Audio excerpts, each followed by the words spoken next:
Welcome to the Soul Body Wholeness Podcast. Each episode is a living, breathing transmission.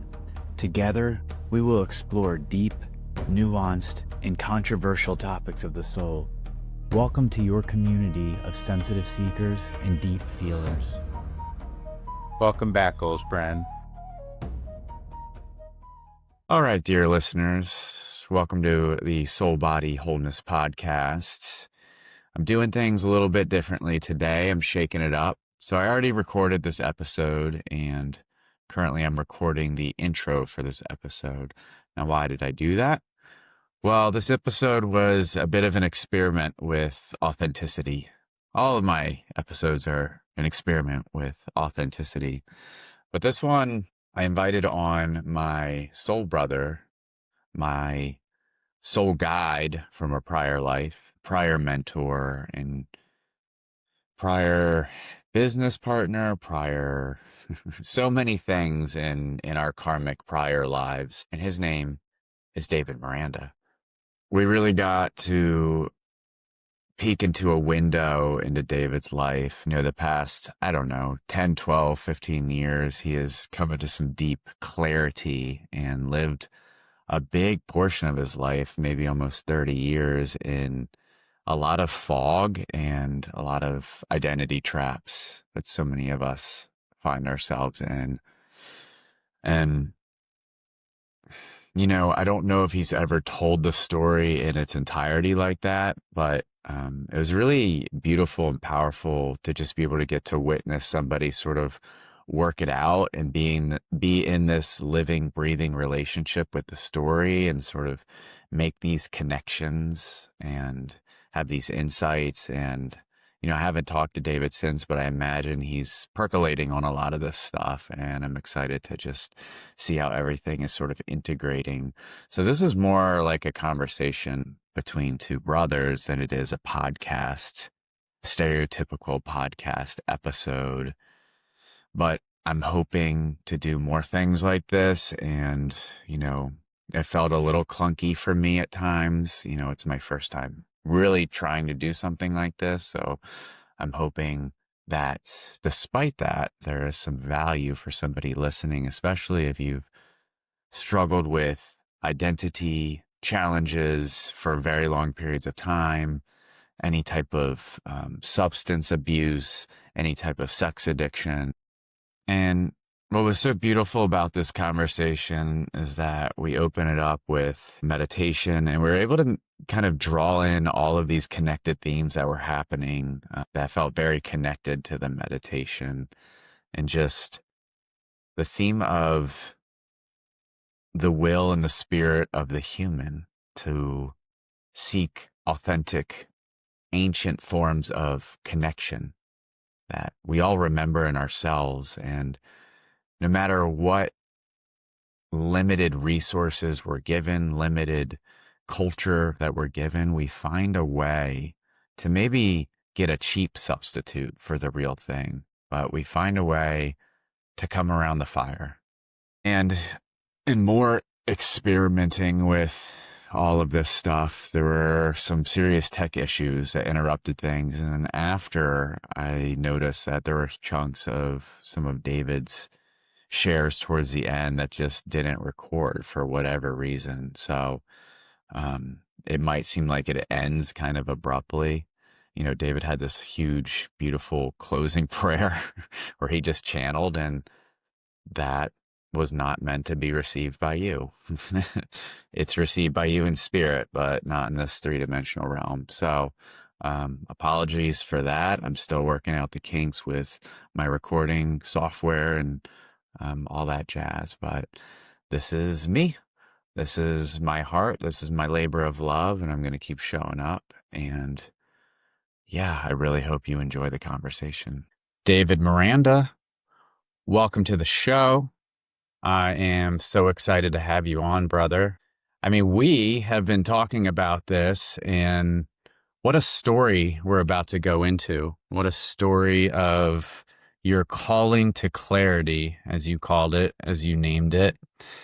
And I'm really hoping this conversation can serve as a beautiful space for you to really tap into just the myth of the story, the living, breathing relationship with the story. As you share your story, you're sort of rectifying or reviving parts of it and connecting dots even in this present moment. And you've told me bits and pieces of your story, but I just thought, your ride, your journey over decades with the women and the drugs and the booze and just that moment, and then those moments that led to you and me connecting and coming together.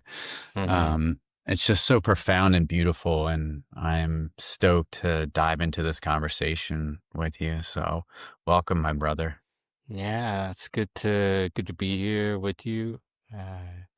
Really love what you're doing, and yeah, there's part of what you spoke into, and I'll just add kind of this resurrection and reclamation and remembrance that is part of the journey as well. And yeah, just to even hear you say, I would call it wine, women, and song.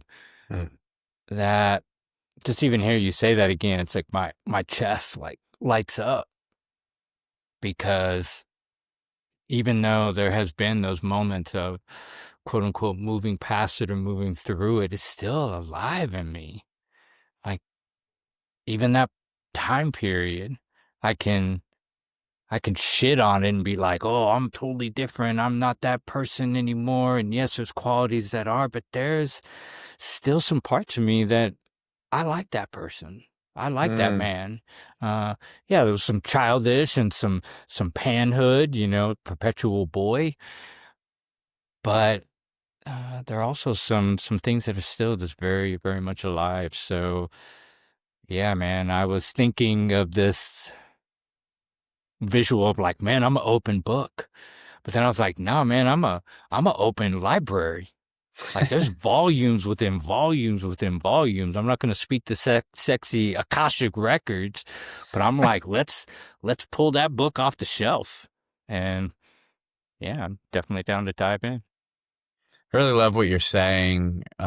Just that reflection of, loving on those parts of yourself as you reflect. I think that's a real sign of maturity, adulthood, wholeness, to be able to reflect and maybe cringe, but it's like a beautiful cringe. It's like, I get it. Yeah. So before we dive into the story, it is tradition that we dive into our own body, our own sensation, our own breath for a moment. So I'll invite you, David, with me and the listeners, if you're not driving, just taking a moment and closing your eyes, maybe putting one hand on your heart space, one hand on your belly, just feeling that connection. Just noticing your breath without having to do anything. Noticing your feet on the floor or whatever they're on.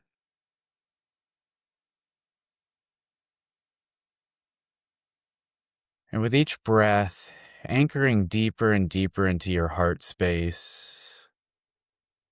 Just allowing, surrendering, dropping any need to do or figure out. Just dropping into the heart space. Just feeling your inner fire. Your inner fire in your heart space that is my inner fire, David's inner fire, and every human's inner fire.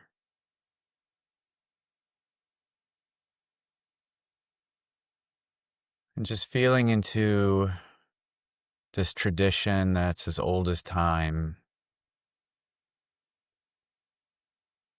of being in the heart and sitting around the fire and just listening with more than the ears on your head, listening with the ears of your heart and your full being, just allowing the stillness and the spaciousness of the moment to bring you deeper into this shared field, into this community, as we just sit around the fire.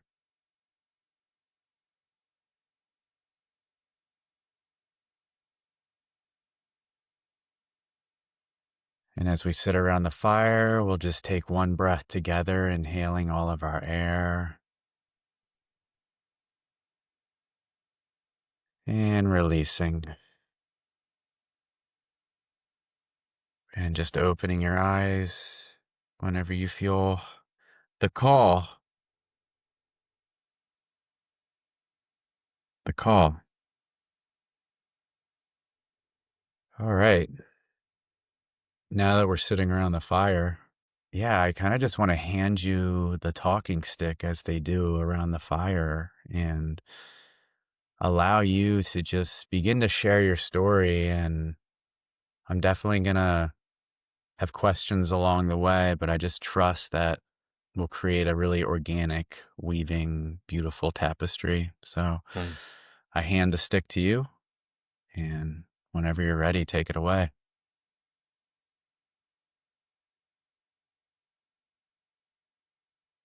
Yeah, I appreciate you dropping this in. It's been sort of a whirlwind, and I picture this whirlwind with the fire and the sort of fiery tornado. And my fire today has felt like a bonfire, and not a typical beach bonfire. But for those who may or may not know, there's this tradition in Texas A&M. There's this bonfire. It's like 100-foot bonfire. That they would light this bonfire before Texas A&M and Texas play, and it's like 100-foot. It's crazy tree logs, and that's just what my fire feels like. That it's like so rooted into the ground, but it's just like when you're standing, I don't even know how close you can get to that type of heat. I've never been to it, but this grounding supported just like. And so with the talking stick, what wants to come through? Because I just turned 52, we're just starting in January 2026. I don't know when this is coming out, and I turned 52 in December. And so as I reach for what volume wants to come through, it seems like each one of those first sort of editions has like lone wolf in the title. And I don't say that to not feel connected to pack, tribe, community, my people, but sort of forging that own path, that there's some sexiness in there, but there's a lot of isolation and aloneness. And I know we wanted to speak into the relationships. So for me, I can really pinpoint when that relationship with cannabis started when I was 12, right before I moved to Austin from California. What feels alive is because you and I have such a deep relationship. So relationship is what's coming up. And there was a loving relationship with cannabis. Like, alcohol didn't really come into my world until high school. So it was a nice 5-year gap, almost 16. I didn't really fuck with alcohol. But the relationship with cannabis, it was like, I don't want to just relegate it to like, oh, it's this safety, or oh, it's this place where I could be silly and free and expressive and this, but it just felt right. It felt like, this is my girl, Mary. Felt good. Like back then I was like skateboarding. I stopped skateboarding at around 17 when alcohol came in. But it also was this way to call in that early tribe. Like, skateboarding was easy, but smoking ganja was not cool in the mid 80s and early 90s. Like, it was kind of like, oh, this stoner, these people. And so it was almost like a badge of honor. And then those sort of badges, first one was lone wolf. Second one was, I guess stoner and skater. And then identity started to take shape, and then my relationships with those identities, and I'm not relating to you, and here's my people. And so just being with this notion of relationship with these substances, and we talked about sex and we talked about alcohol, and so I just want to pause there because it feels like something's taking shape around relationship. Yeah, certainly. What I was hearing in that was the badge of honor with the lone wolf and the relationship with ganja supported a relationship with other people. It supported a relationship with an identity. It like gave you something in some form of community. Like, these are your people. It sounds like you felt like an outcast already. So it was kind of like a lane for your outcastness to be accepted. And so there was some form of community that was taking shape and forming. Yeah, and we'll call in your meditation, literally coming around the fire. And then you called in the talking stick, puff, puff, pass, know? And it had all of that. I didn't know as a 12, 13, 14-year-old that those are the things that were forming. But that's really wild that you're bringing that in. It's just got me thinking about just the human and the soul's, longing and figuring out a way to make art or the connection out of, the crude tools that it's given.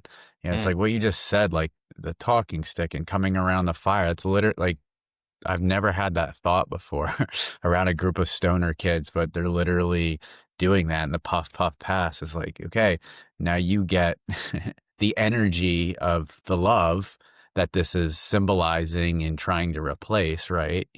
When we don't have these tried and true ancient technologies and forms of, communing with God, it's like, we're going to find a way to get the cheap substitutes. But man, the symbolism there is blowing my mind. Yeah, it's uncanny. It's actually really gorgeous because I haven't really sat in it as well. And now that, I don't want to take such a massive leap from 12-year-old David to 52-year-old David and calling in, soul calling and the soul whisperer and listening to that, yet without any type of relationship with, say, community, tribe, culture is what I used to call it.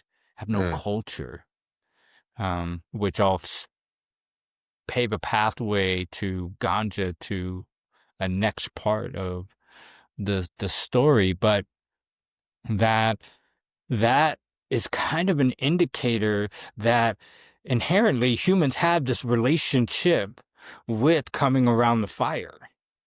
So even a bunch of fucking skater kids rolling up a spliff and sitting in a parking lot of a bowling alley and just being like, yeah, let's fucking blaze and let's do it. And that was somehow, some way, the only way that we knew how to connect to something that is inherently human.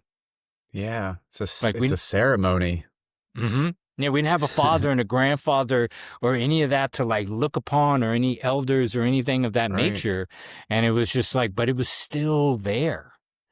And yeah, it's just my heart is beating really fast just thinking about like, oh shit, what about these beautiful little breadcrumbs to these remembrances? I talked about remembrance and reclamation and resurrection. And it's these little ceremonial practices, ritual, but we have, oh man, I'm sorry. Like now my head just went like fucking spider web, You like and Ender's mushroom web, brain. like, it's like, fuck.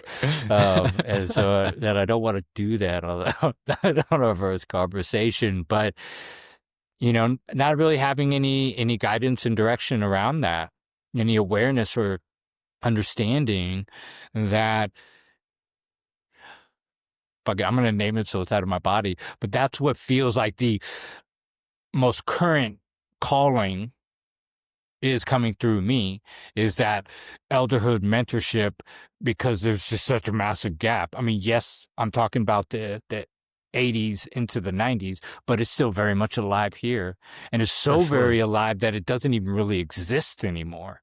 And so, yeah, I'll ease off the throttle because I know I can just go in that direction.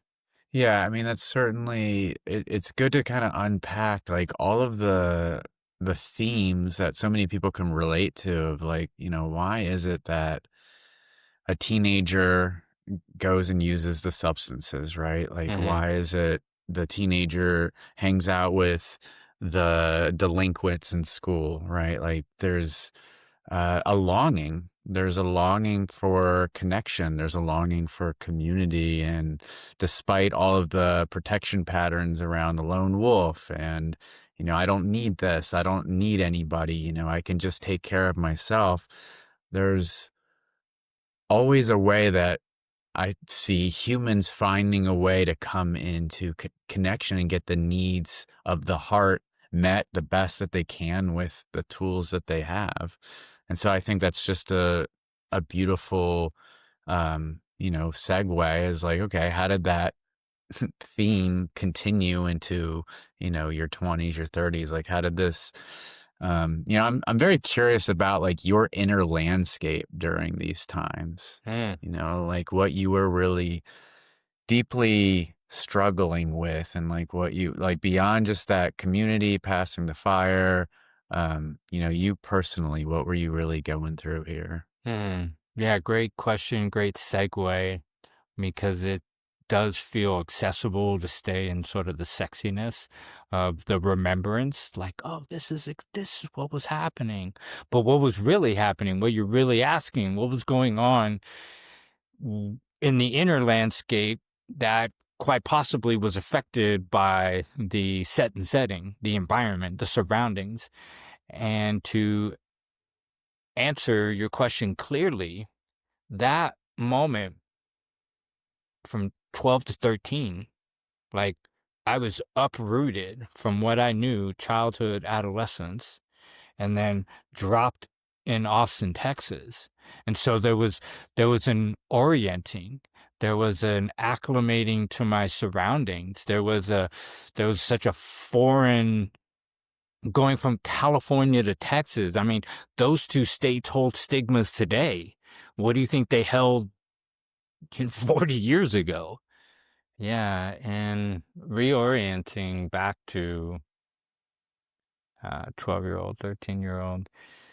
I wouldn't have called this in, and you and I know we called in the parts, but the rebel for sure, and the identity with cannabis, with skateboarding, with the lone wolf. But I wouldn't have identified with the lone wolf like so clearly then, but I just bring him up, that there was a lot of that, a lot of, fuck this new home, fuck Texas. These, all these kids suck. They're whack. Here I am trying to be this styly skater, surfer kid, which I never surfed. I was just trying to put out some Cali kid image. And I could feel myself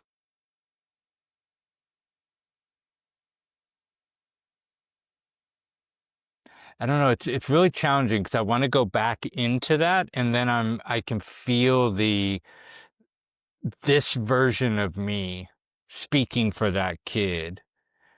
Oh, I could feel myself putting up the armor. I could feel myself no, I couldn't. No, I couldn't. I could just feel a lot of hate and anger, and I don't want to be here.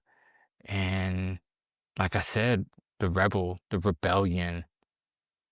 I wasn't much of a fighter, and so that inner trickster and jokester came through. I remember always getting into conflict, and the way I would get out of it was like making people laugh, or people would circle and we square up, and I'd say something about your haircut or your mustache, Josh, and people would laugh, and it would diffuse the situation. And so I'm feeling that sort of aloofness and aliveness and that trickster energy come on. I don't think I've ever named that. So just really going back to that inner landscape of what was really going on, just this massive feeling it out, formative things coming online, liking girls, breasts, oh, you're cute, all of this stuff going on in a 12-year-old body. And ironically, since we're talking about relationships, it was just like, it was always easy to come back to like this. I don't want to give it the credit of being a North Star, the sort of grounding element. It wasn't the cannabis that we're used to smoking nowadays. Like, no, it was fucking Mexican brick weed. So it was just like, it was still, yeah, we were getting high, but it was still like, there was like still awareness. So moving that into really where things shifted into a dark, dark, dark space was the alcohol, man. And so I think that when I started feeding that darkness, when I started feeding that rebel, started adding fuel to the fire. Fire is definitely an element of mine. It was doing what alcohol does. It was really igniting it even more and more. I mean, Was there a particular event or set of events or any memories you have of like when that particular habit, addiction, relationship came more online?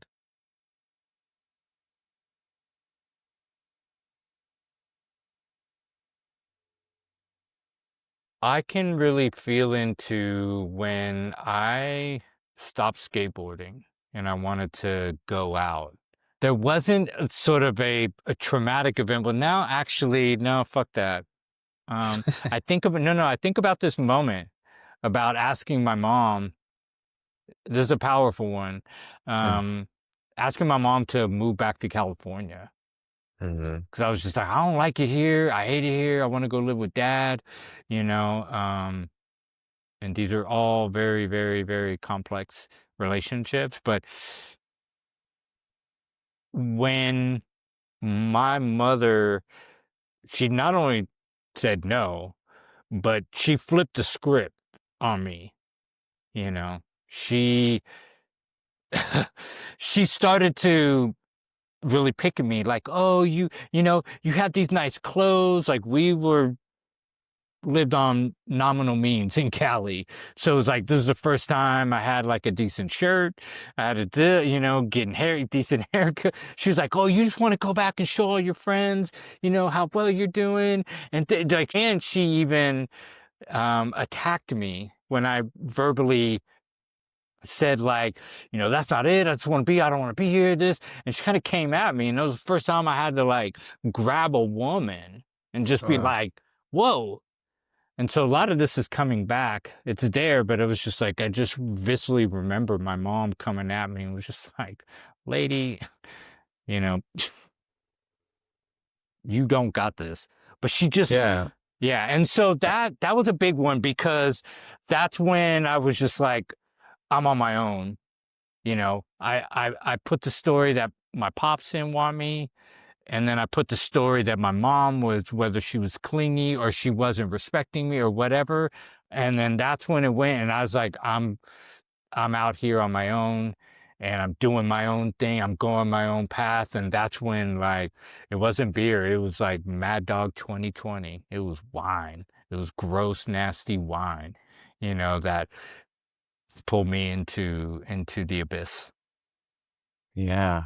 Yeah. Thank you for sharing. Like what I hear in that is, a kid who had his mother, and you've told me before, how often she was working. So it was already, you were taking care of yourself so often. And I imagine that moment sounds like such a shift in the relationship with her, where you got to see a side of her maybe you didn't even realize existed. Like you triggered a big projection wound of hers of like, Certainly. oh, I'm not good enough. Oh, I'm not, it was clearly from her own like deep hurt in that, and even, attacking you in that.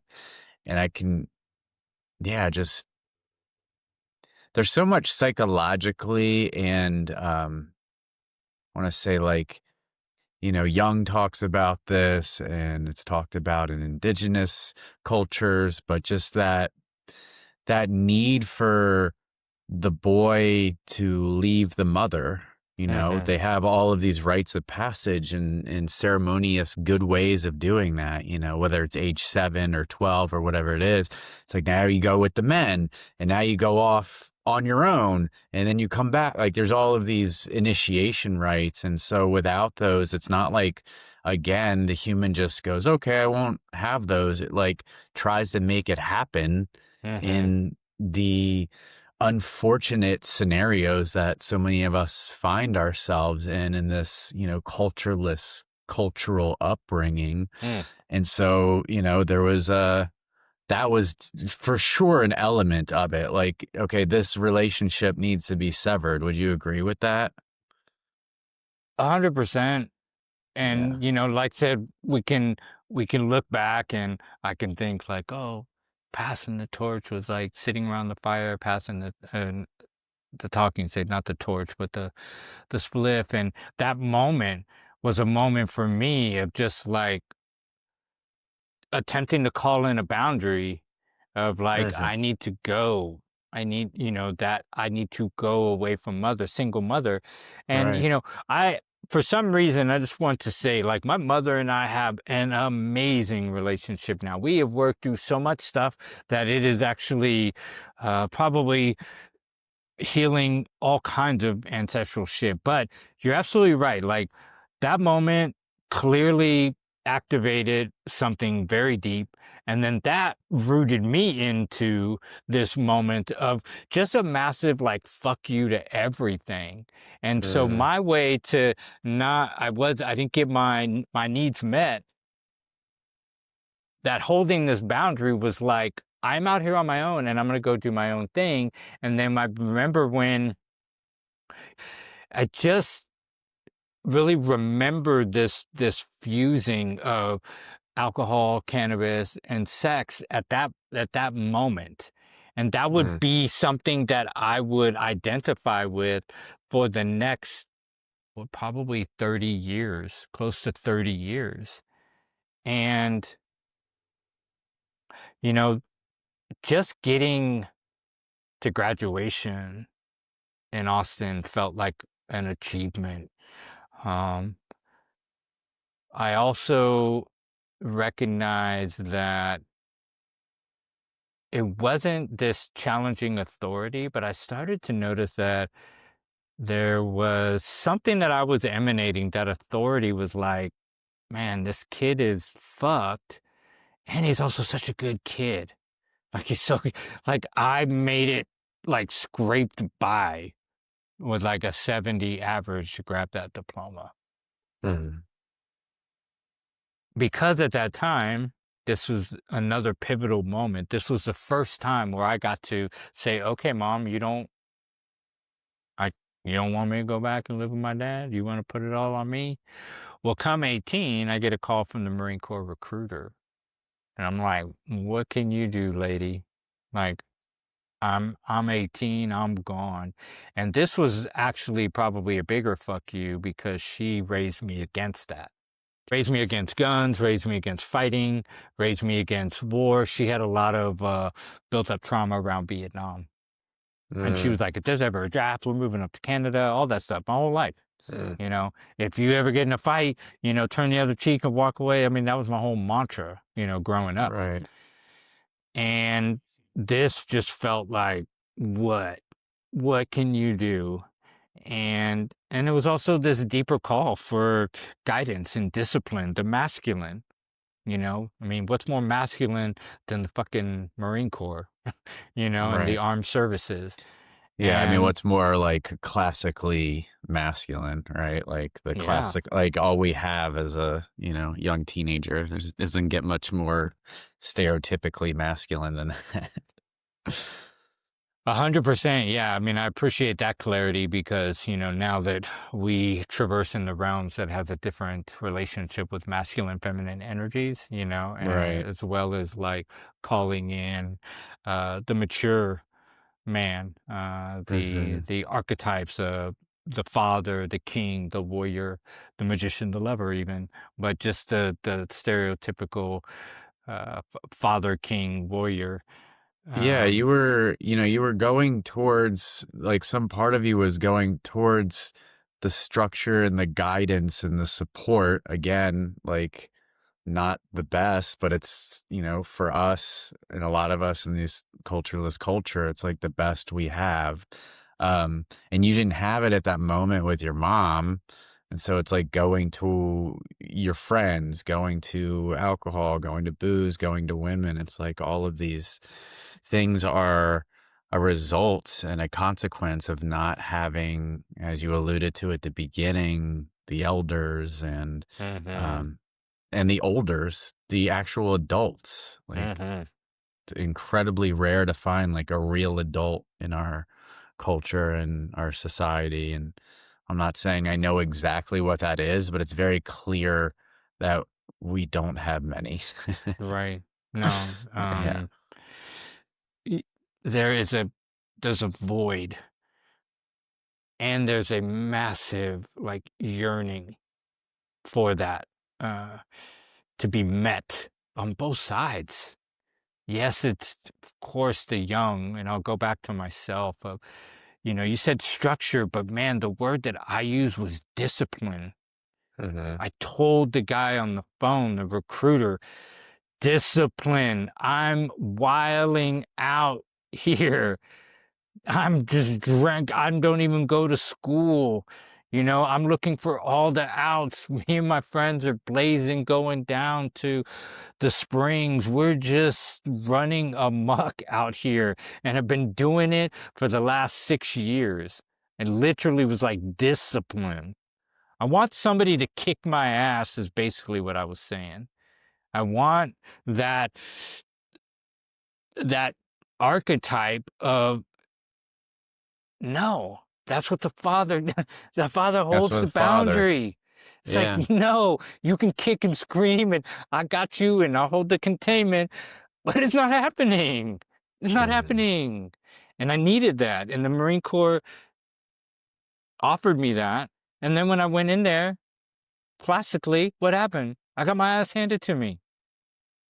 I loved it in boot camp and combat school. And then when I got out and this was the job, I was like, this sucks. And Yeah. so what supported me when things got really like it sucked? Alcohol. Oh my God. That's where I really learned to drink. Mm. And then there was just, you know, living in like barracks, so basically like dorm rooms in college, and you know, there was female Marines, There was women on bed. Like, it was pure debauchery. And that's actually where I dove deeper into hardcore drugs, believe it or not. Oh, In wow. high school, I had done, cocaine and uh, LSD and hash and got down like that. But boy, it's when I got introduced to crystal meth. It's when I Whoa. got introduced to, um, that was probably the hardest one, and even LSD came into my life. Ganja was everywhere. I was in California, so that was apparent. But man, crystal meth is some shit. You see Rick James saying cocaine's a hell of a drug. That, Yeah. but boy, you want to go to the deeper layers of the abyss. Underbelly. Yeah, Yeah. go hang out in those worlds, and everybody's there, not just your Appalachian, mountain Southern folks, your Western. No, you got kids with money. You got Mm. all genders, all cultures, all races. It's just like, whoa, I did not expect that here. Wow.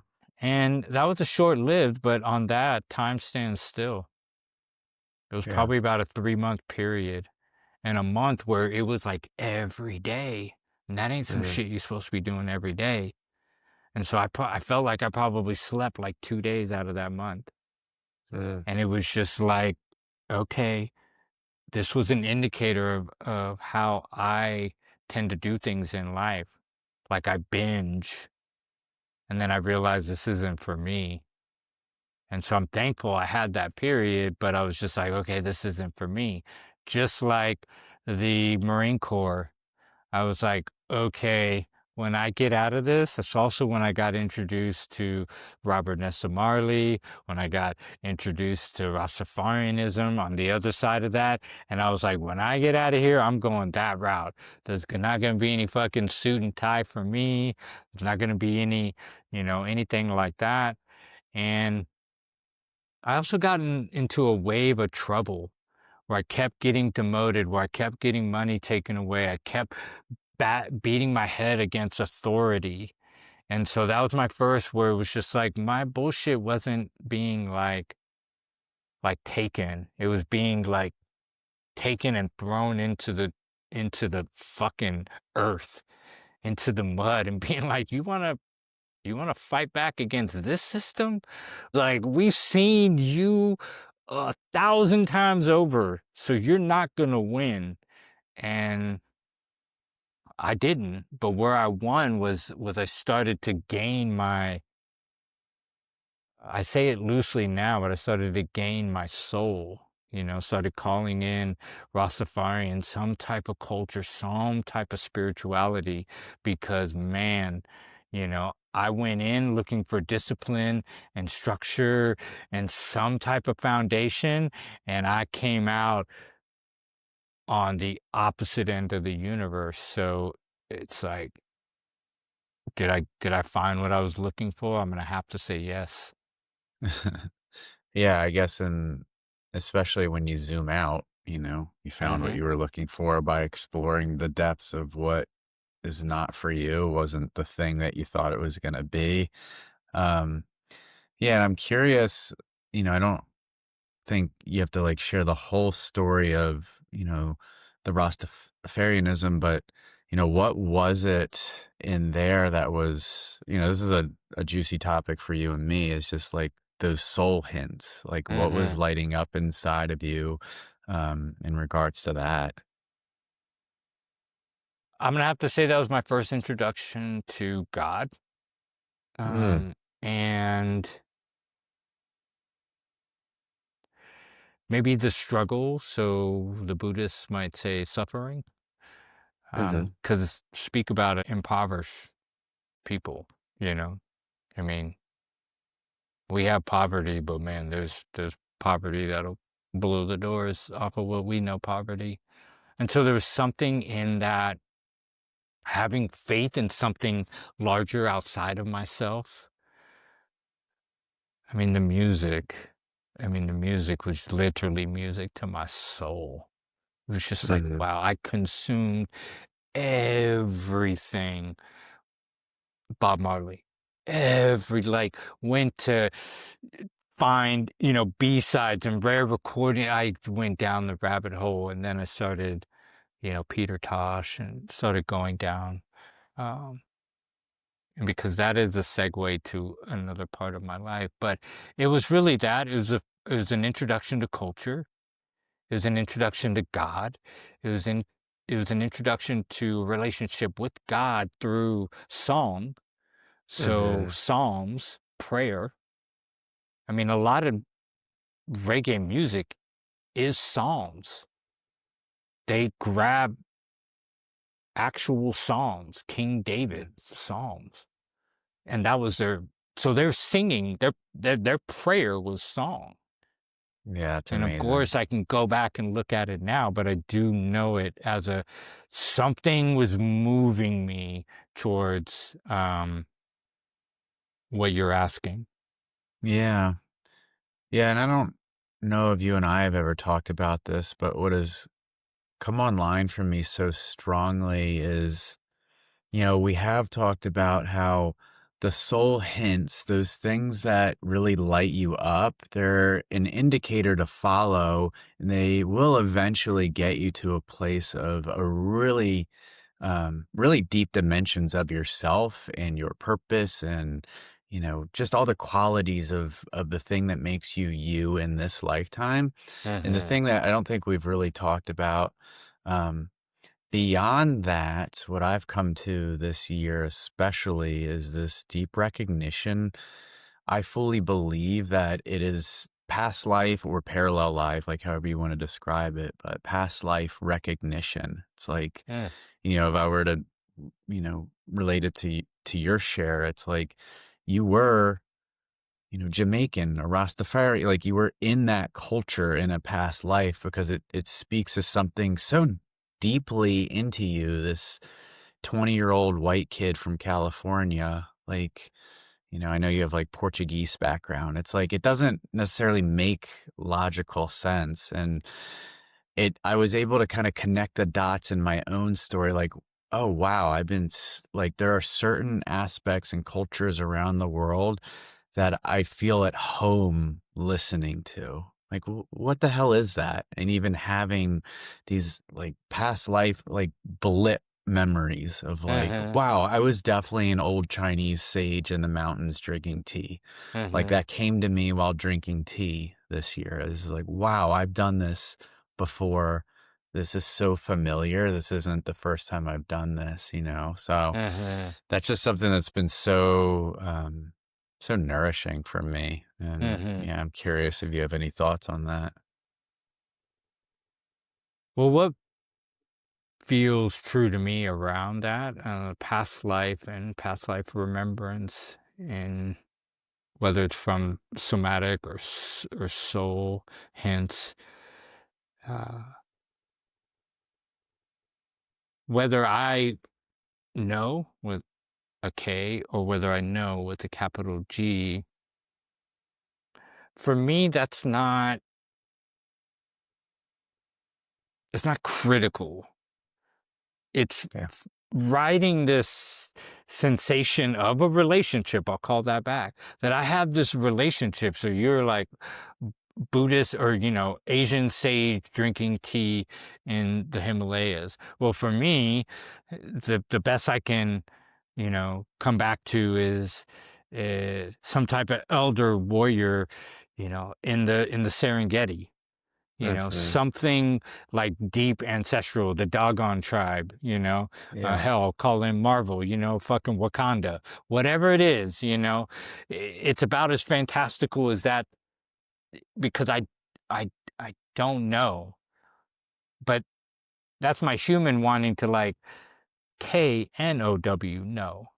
And so my soul knows, capital G, but it's not clear, but the relationship with the music, with the culture, with the people, held the women, that, yeah, there was something that stirred the soul and the human and the animal and the primal and the carnal and the primitive and the ancestral all at once. Yeah. And for me, the vital life force for that was music, because Okay. music was such a part of my life that kept me alive, what feels like. It gave me Mhm. something to connect. Now, it changed over the years, but there still was this sort of channel to ecstasis, I guess we'll call it. I can call it that now. I wouldn't call it then. But the human relationship with music is this sort of liberation that feels like a divine channel to God. Now, it's easy when it's a particular type of music. So when I'm talking Mhm. about club music, it's like, maybe not so. Or when I'm even, you hear about like Burning Man, or you hear about these massive festivals, and it feels like a prayer. It feels like a coming Mhm. home, a coming to church. And that is really the body, the soul, music praying. And so Mhm. for me, music was that sort of conduit and that source that when that Yeah. hit, and it hit in my childhood, but when you ask about Rastafarianism and then calling past lives, it was like, oh no, there's definitely something inherently, you said Asian, I'll say African, Mhm. regardless of what this looks like today, what the skin looks like today. But soul Totally. danced on the fucking plains, danced in the Yeah. fucking desert, danced in the fucking, jungles, dance with the lions, dance with the fucking gazelles, dance with, the stars. And Mhm. that's clear to me. Um, Yeah. Yeah. Beautiful. Yeah, I just wanted to open that a little bit, and I think it's such a liberating, connective topic. mhm, Um, it just, whether it's true or not, like the myth of it, there's the elements of truth in it. Like, what does it stir in you just hearing that? Just if it's the first time you even contemplated that as a possibility, just to me, that's what I always advise people with all of these topics is just notice what it brings up for you and just mm, sit with it in your own practice and mhm. journal and just be with it, right? Instead of trying to KNOW and read all the books and is this true and using all of our mental capacity. And, when you were saying that, knowing with a capital G, it's the Gnostic. It's like, the real inner knowing for anyone who didn't get that cool reference that you just Yeah, dropped. gnosis But for sure. yeah. Yeah, gnosis. That's what I meant to say. Mhm, Um, Beautiful. Yeah, loving it. Okay. So we're at this point in your story, and yeah, I love how it's just like weaving themes versus getting super in the weeds of all of the mhm, details. But, mhm. this sort of big turning point with this ancient culture that you've danced with lifetimes, your ancestry, your soul lineage has been initiated into, obviously. And so there was this coming home, and where I see it again is this next octave of identification. So I remember you showing me a picture of you with dreads at some point. I'm like, what? It's just, and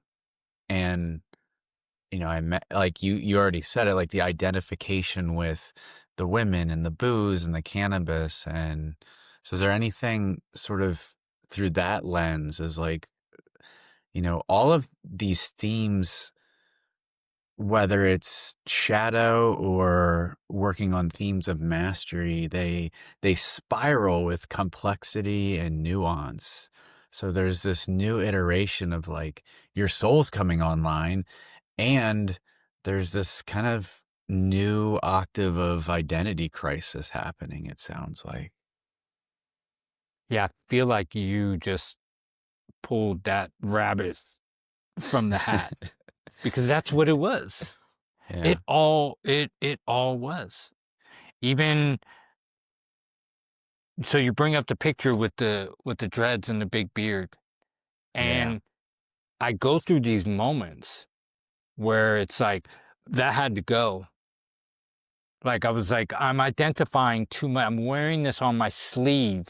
I got the black, gold, and green belt, and I have the red, gold, and green belt, and I have the Marcus Garvey shirts, and I'm wearing the fatigues, and I'm this, and, blazing, and just walking around the streets of Austin or festivals or something. And I'm just like, what? You can't fuck with me, because this armor of identity, carried forward. The skater kid. The next is the Rastafarianism. The next became the DJ. The guy who I was the event promoter through, big, beautiful events, but then I became the DJ. I was like, I can make way more money here, and I don't have to do all the things and go through the dance and, pray to break even and hope that people give a shit what I'm doing. I'll just fucking be a DJ. And so then that identity, kicked in again. And that's actually when the next level of addiction came in with the sexuality. And so interestingly enough, back then, identifying with the DJ, that ultimately I hated it. Josh, I hated it. It tore me apart, and I fed it so much. Like, I'm going to hold up a bottle of water, but it felt like this was like the vodka soda I would drink. Like pint glasses. Just big, a large amount. Big, I was gone in it. Revolving doors, didn't know how to have, loving relationships, performative sex. It was beautiful, and it was gross when I think about it now, but it was just so enmeshed in, and I say the identity of the DJ, but I feel like it's also something else, like the lost wolf, not even lone. It's just like the lost wolf that's found his way out of the woods and in the city, and is just hungry and just feasting off what's available, knocking over trash cans, scraps. And it's like, oh my God, here's a whole fucking steak. Wow, it's a good day. And I say that because, for me, the sex addiction wasn't quite so bad where I would answer an ad on the back page and just go into a room blindfolded, or, go to sex clubs or things like that. But just this thirst and this hunger was really filling this massive void of wanting to be accepted and wanting to be seen and just wanting to be appreciated, because I've just been out there for so long, and just didn't really have any, what I would say is loving relationship.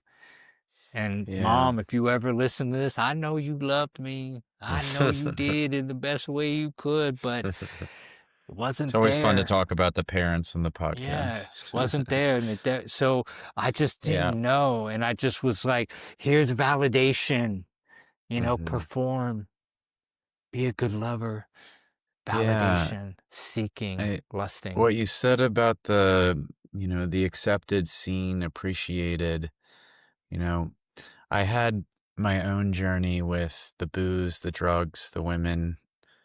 Age 14, 15, I started dabbling. And I mean, I don't know the timing of everything, but I went deep into the underbelly in a lot of situations for sure. Really, really, really bad cannabis situations. I had so many angels on my side, keeping me alive and not getting arrested. And like, it would have been, a pretty shameful experience for my entire family. There's just situations I put myself in. And for me, it was, I was so not okay with myself sober. Like who I was, how I showed up.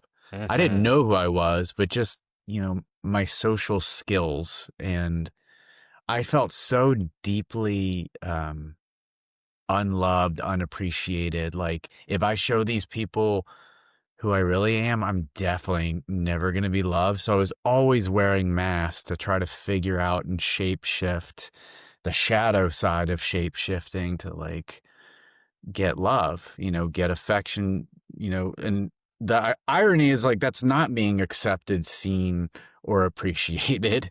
It's like constant, you'll never get it through that path. And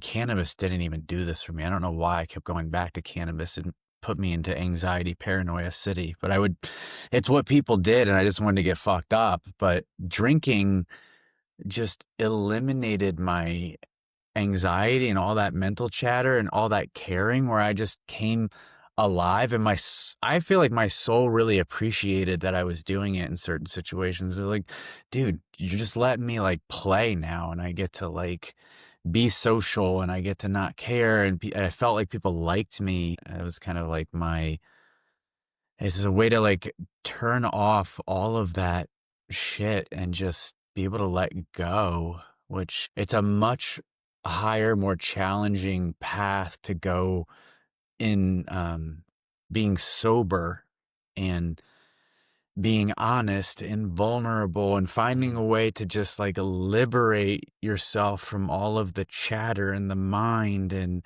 to dance, without the substances. Like it's massive work, and it's not over, for either of us, but yeah, it's just one element I wanted to bring in. Yeah. What feels electric, what was really alluring to me when you said that was, if there's any fucking silver lining with these substances, no different. Strike me down, fucking plant medicine elders, all these things. But when I go in to sit with the elders and the teachers, abuela, abuelo, mescaline, DMT, psilocybin, whatever it is this connective relationship. I'm calling our power word relationship to self, to soul, to something that is akin to what is part of the unique self, not necessarily true self. That when you spoke about, okay, maybe having a couple, throwing a few back, I'm like, whoo, I'm out of my head, I'm in my body. I'm moving the room, I'm silly, I'm free, I'm liberated. Free. It's just a reminder that is accessible and that exists without that. Just like the soul relationship, just like the relationship with the elders, the ancestors, with them, that the medicine loves to bring us towards. Yes. And that remembrance is part of what I feel, and I'm fast forwarding, but your initial call to me was like right around like, hey, your relationship with sobriety. When you called me and left me a message to call this forward, you would use the word sobriety, which I'd always been averse to, because next moment of hearing the lament, hearing the cry, feeling that tension inside my body, like no more. I just had a call with a beautiful brother today, and he was like, I'm done running. So he said, I'm done running. And Mm. that's symbolic. And same Yeah. thing was just like, no more. I'm done drowning myself. I'm done consuming. I'm done chasing and grasping and validating through fucking. I'm done. And that was like, okay, now what? Sure, you could sing that on top of the mountain and be like, I'm done, but what? And so sobriety wasn't the call for me, because I guess I was under an illusion that I don't have a problem. But calling in that word, from calling to clarity, that's what I was asking for. I'm all up in here, mixed up, parts, doubts, fears, insecure, all the fucking sexy things going on up here. I was just like, I just need clarity. Mhm. But not as even just clarity like no clouds in the sky. Just a remembrance of who the fuck am I? Who am Mhm. I? Without these things. Yeah.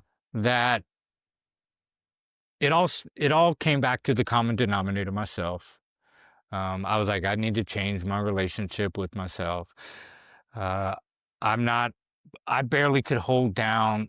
I mean, I had great love affairs, experiences, but at that time, I don't even think I had a 6-month relationship. Lots of, friends and lovers that lasted decades and fucking years, but no real relationship. So I Mhm. was like, I want different things. And so right around 40, maybe a little bit before, because I didn't put things down until around 40. But before that, I was like, stop. I was like, I don't really know how to call in a relationship. But I was like, at that time, my relationship with my mother was pretty shitty. We lived in Austin, no more than 5 miles from Austin. Small. If you're in the central corridor, I'd barely call her. It's just like so enmeshed in my story or my hustle or my whatever that I was like, okay. And so, but I started calling in my mom. And so in Austin, there's Town Lake. And I was like, okay, well, you know, you're not getting any younger. And so you need to move your body. And so we would meet 3 times a week for almost 2 or 3 years Wow.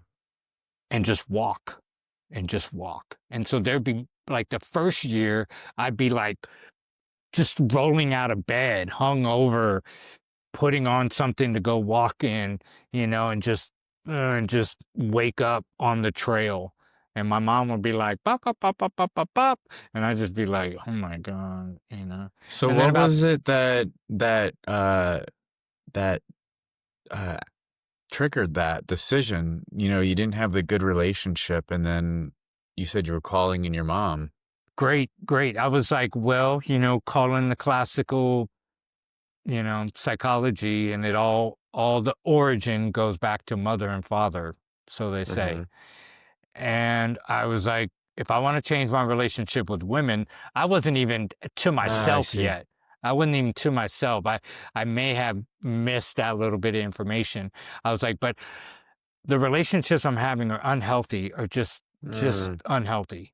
And I was like, so mm, my relationship with my mother needs to be the got it. first one, and I was like, first I need to get to know her. I need to get over my whatever with her and all. And so I Mm, just called that in. And I was like, I just need to develop some type of relationship with her. And so that's what I called in. mm, And then the origin story of, you know, okay, I'm done. And I had a moment with cannabis where I believe I had my first panic attack. And I just was like freaking out, and I just started meditating. Just literally, I was the app Headspace, and I was mhm. on their free account, and I was like freaking out, and I just clicked any meditation, and that British guy's voice just like walked me off the ledge, and I was just crying, and I was just in it. And then I was just like, I'm done. I'm done with cannabis. I'm done. Um, because it probably was some sort of catalyst moment from like smoking, and then just the anxiety got overwhelmed, and I was like, I'm done.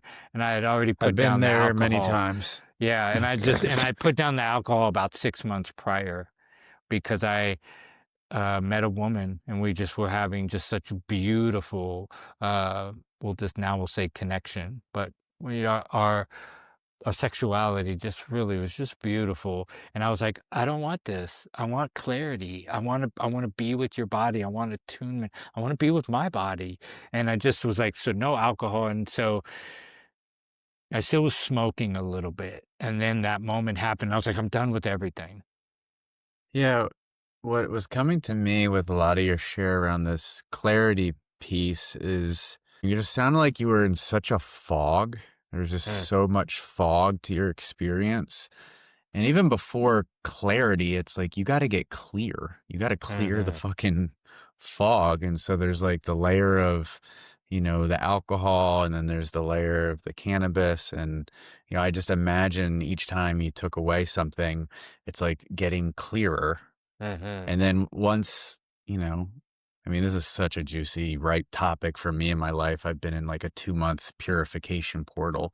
And what that is removing, releasing, releasing until you finally get to the core of what's real, and the core of what's real is health. It's our divine birthright. Like that's what's underneath all of the not health, all of the dis-ease. And so that's what I'm really hearing the story is like just taking this off. And eventually with the clearness, that's when clarity of like what to do with my energy, with my life. Who am I? What are my values? What do I want to defend and protect from a more mature, evolved place can actually reveal themselves. Yeah, maturity is or maturation is such a great word. It's been introduced as what I would feel like part of my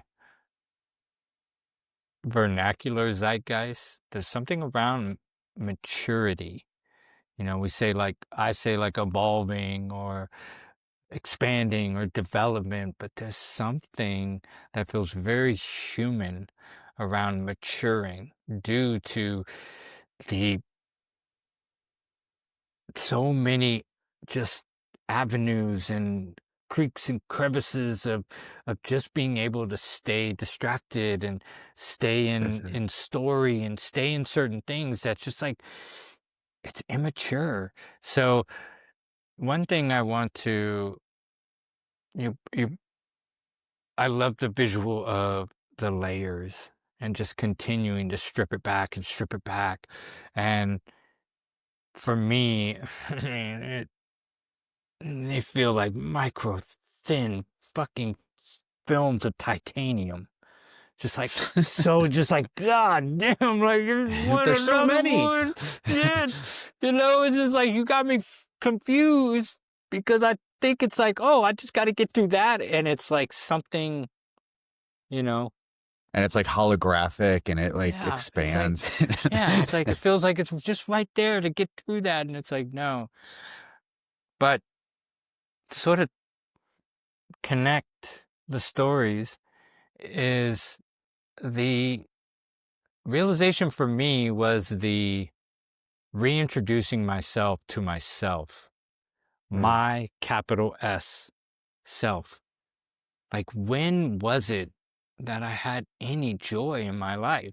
Like, when was it that I was like really free and didn't give a fuck and blah, blah, blah, blah, blah?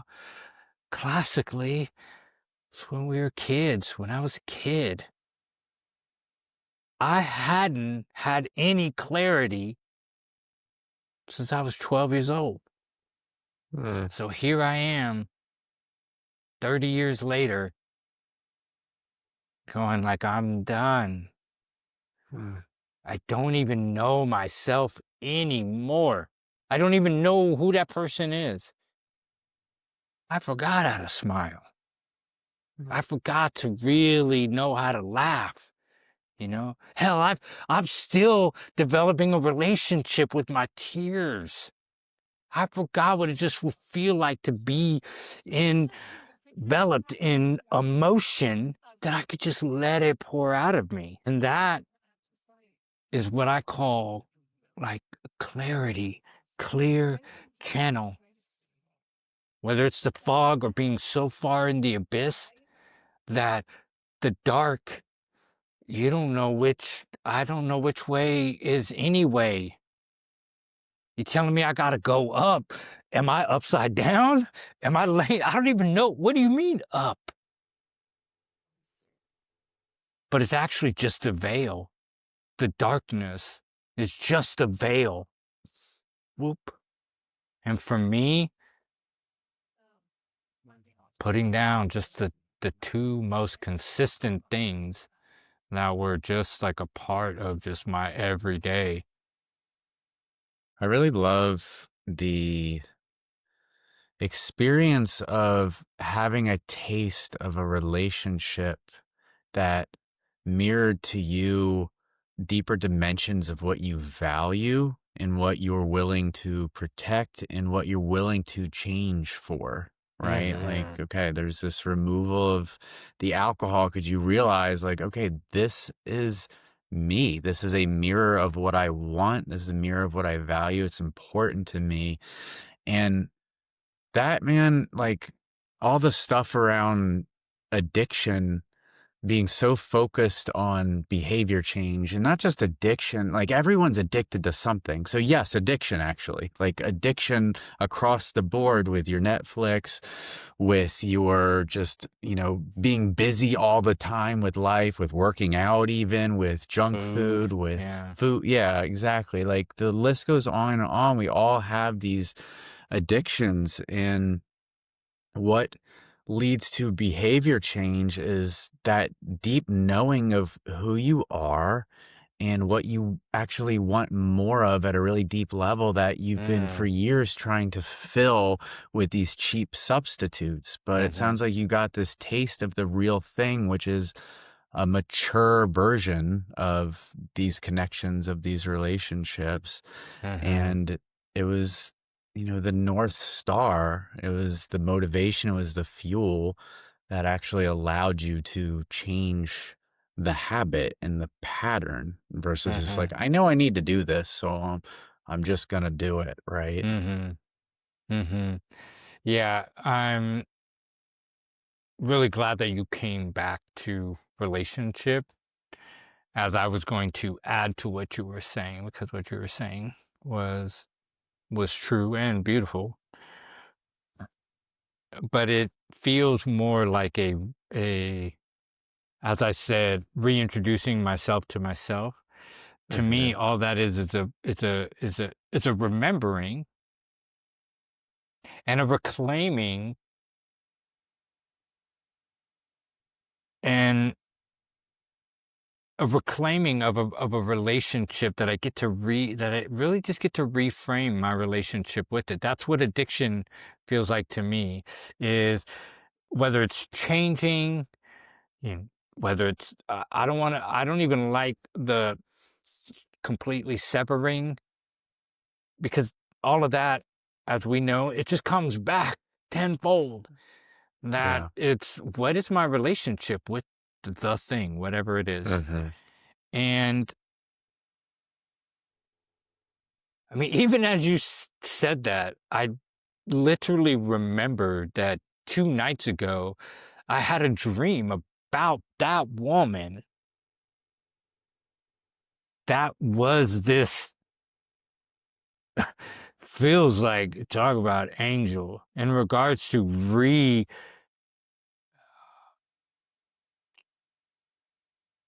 reshaping my relationship with not only my sex, but just what's possible when there is attunement, when there is reverence, and when there is that primal that's channeled through those lenses of the sacred, of reverence, of attunement. I didn't know it then, but I am certainly thankful that it occurred then. And just like with anything, there are those moments of, you've heard me say this, that I quote Reverend Michael Beck with, but the universe doesn't give you what you want, it gives you who you are. And I've been Mhm. going back to moments, at least with women, that I'm like, oh, I was ready for that. Yeah. The universe was like, wait, wait, wait, wait, wait. Yeah. Here, let me give you a taste. It's like, oh. Mhm. And so I'm enmeshed in that, and then I'm getting lost in, oh, it's so good, and I don't want to lose it. And I don't, but when I strip it down to essence, it's like, no, no, no, you were ready for that. You were ready to be done with masking it under these substance, masking it under story of worthiness, validation. That was the first time that I had even said, like, oh my God, I'm totally using sex as, validating my worthiness. But I guess transmuted my relationship, and that's what addiction feels like to me. I mean, think about, I know you know the world, but everything is relationships. So being in relationship with spirit and God, and forgetting that you're human, forgetting that there's others, forgetting that there's a middle world, forgetting that there is soul. But also you're in the real world, or you're in the middle world, you're in the material world, you're here standing next to me, that having this sort of interrelationship, that I wouldn't have been able to remotely, I mean, I wouldn't have been able to have these new relationships with, say, God, soul, my body, without clarity. And that's why I can't do anything anymore. Like, I know, well, I mean, sorry, I do come back to the fire, plant medicine, but it feels like once every 2 years at most. I mean, Um, again, it's that heeding the call. It's the calling, right? It's like amen. when that calling shows up, that's, I know you personally, like that's my relationship with it as well. It's very Hmm. rare. It's such a different vibrational frequency of the relationship to like the cannabis and the alcohol. Like Hmm. it's like I'm not itching to get back in the game, so to speak. It's like when Yeah, it's time, I'm like, all right, I'll take my yeah, medicine. yeah. Take my Yeah. medicine, Yeah. really. And it's like, I wanna be part of, you know, I don't know, not co-opting, you say it, when it's like, I wanna take the power back of that word. You said it before, like, there's these words that are buzz now. They're just part of this Totally. vernacular, and it just feels cringy to say them, but there's still power in these words. It's just Hmm. they've been through this gooey spiritual filter, that it Totally. just feels like, oh, I don't even wanna, but medicine is one. And sometimes you gotta Mm-hmm. heed the call and go take it. And the relationship right now, the human relationship, is really what you and I, and I feel like we're gonna have, more conversations based off of what we've been calling in. And I appreciate you just inviting this moment to just allow one volume of my library to Yeah. be shared. But you and I are deep into the soul initiation, guiding, journeying, inviting, calling others back home to their soul. But I'm so in love with the human. Mhm. I'm not so far down the rabbit hole that I've lost faith in the human. We're in a place in humanity that's messy, but there's so much opportunity. And I'm not even talking about abundance and financial, but just to be that fire in the fog, that beacon. It's like there's so less of us, And that is exciting to me. And this isn't the conversation for that, but it feels so just electric and magnetic to me to relate with the human. Like, it's what I long for. It's what I've longed for since I was 7 years old. When I was left home for the first time with no babysitter, lock the door, don't answer the phone. To even right now, with having that deep, profound partnership, allyship, lovership.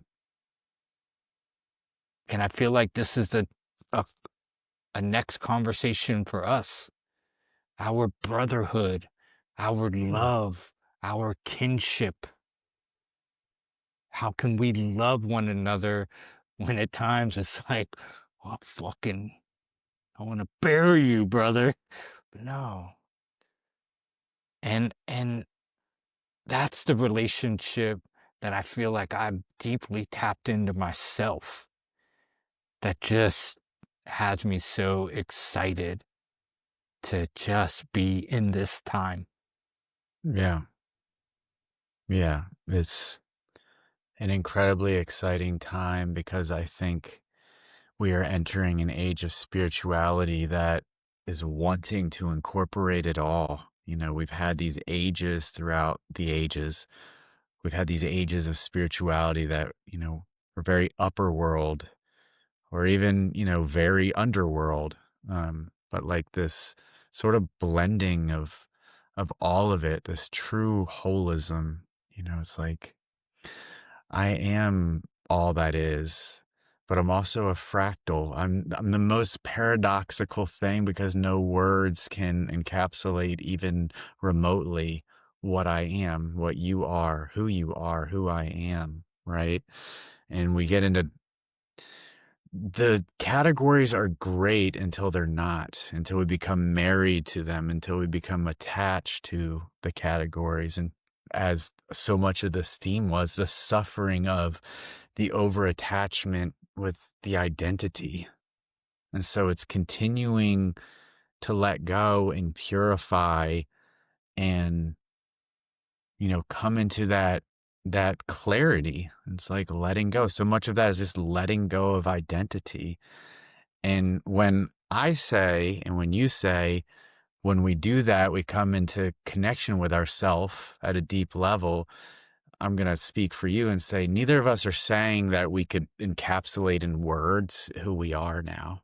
Like that doesn't exist. It actually becomes harder and just like less because we're so massive. So there's just so much work to do in all realms of spirituality, connecting with the part of us that is completely selfless and one with the all and can just witness everything and be everything, right? And connecting with the part of us that is a fractal and the most individualized expression of the all, that the all cannot thrive and evolve without. It's like the cells of a body.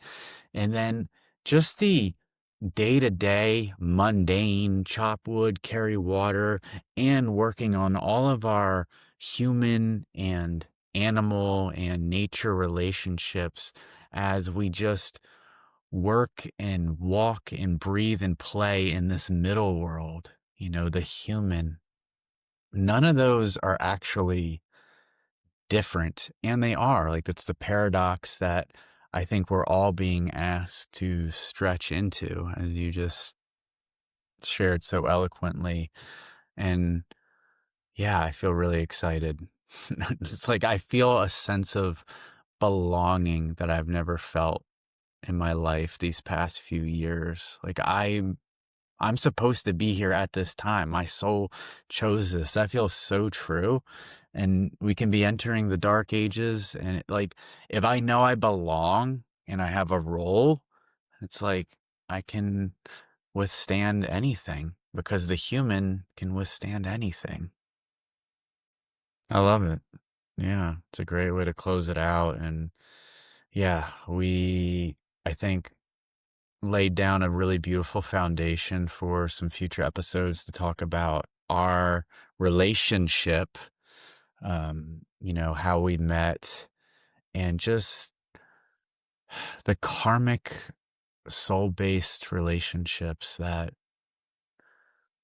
we get to have in this lifetime. It's such a blessing. It's like one of my favorite parts about living is, you know, again, it's like, I know we've done this dance before, David. Like, like we were in battle with the swords, right? Like, we've done, it's just like to feel this hilarious 2025, 2024, 2025 journey you and I went on, like all of those themes we explored in past lives, like in the jungle or like, in the big, battlefields or like wherever it was, but it's like this funny modern version of it. And it's like where we have to battle with our words, and we have to do it in a really good way. We have to keep refining our communication, right? Like, and this is the age of, the heart-based masculine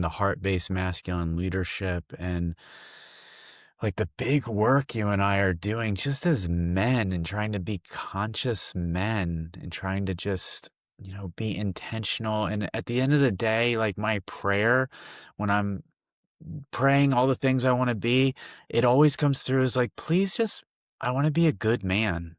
And I know my brothers feel that. Like you can get out of all the definition of it. It's like the simplest thing. Like, I want to be a good man. Like, help me be a good man.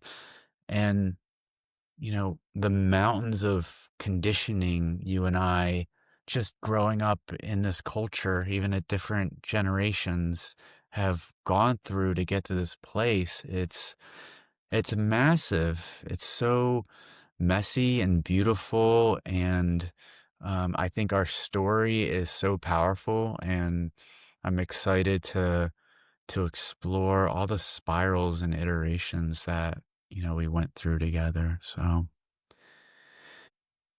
thank you, David. I love you, and I love you, dear listeners. And until next time.